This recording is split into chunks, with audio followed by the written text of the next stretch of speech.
Charlie, you're not my Charlie anymore. You're screwing it up. You're killing your soul with an audience looking on. Indeed, I've been thinking about the genesis of Eternal Nightcap and going through some old boxes of archives looking for photos. It stirred my memories. It was a very, very tough time. Stevie, my colleague, died in January 96. It was a terrible shock.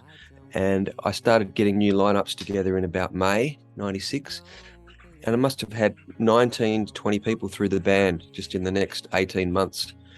And just the energy and resilience needed to keep your chin up when you're losing people, and that often was difficult. And I'm lucky that Rob Taylor, the producer, stood by me, and we just did these scrappy recording sessions, 4 songs here, 3 songs there, a few peculiarities that just fitted into the album.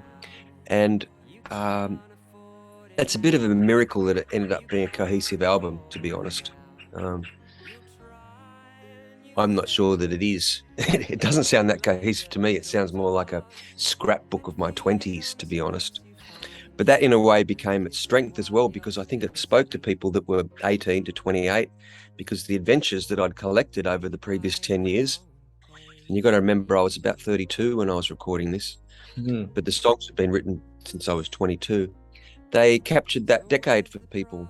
And I think it had some sort of emotional connection to an audience that I didn't expect. I thought it was a very, very personal document.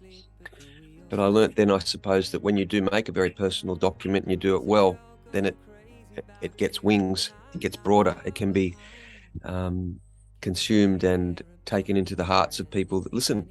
That was the secret. Personal art done well becomes broad art, I suppose. I suppose those songs about your friends become songs about everyone's friends in a way, don't they? Yeah, I learned that very early when Buy Now, Pay Later, this track number 2, which I thought was strong, which is why I put it towards the start of the album. When I started seeing fellows putting their arms around each other and singing that song at places like Gosford, just a month after the album was out, I scratched my head and I didn't know what was happening. Then I found out that Sarah McDonald had been playing it on the morning show on Triple J around the country, and it had just hit a chord. I've released a lot of songs since then, and most of them haven't hit a chord. So when it does happen, you learn to really appreciate it.